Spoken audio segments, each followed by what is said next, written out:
Kita sampai di bagian akhir Sapa Indonesia Pagi. Ada informasi saudara soal seorang pengendara sepeda motor yang tancap gas karena dikejar 2 ekor kerbau yang lepas dari kandangnya.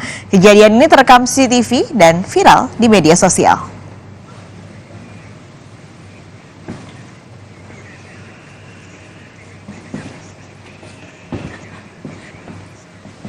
Nah, rekaman CCTV ini, saudara, mengabadikan peristiwa 2 ekor kerbau yang berlari untuk mengejar seorang pengendara sepeda motor di tengah permukiman warga di Pondok Aren, Tangerang Selatan. Tanya seorang pengendara motor, sejumlah warga sebelumnya juga berlari ketakutan karena ulah 2 kerbau yang lepas ini.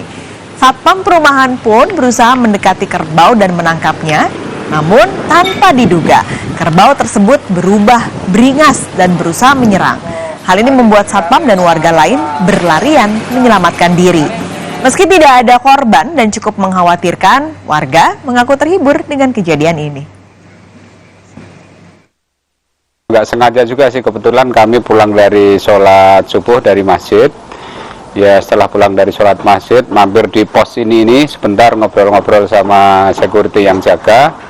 Nah, pas kita lagi ngobrol-ngobrol dengan security yang jaga itu, tiba-tiba dari arah masjid yang tadinya kita sholat itu, ada muncul 2 ekor kerbau yang kita sempat panik juga waktu itu. Ini kebo beneran apa kebo apaan ini kok pagi-pagi subuh kayak gini keluar kerbau?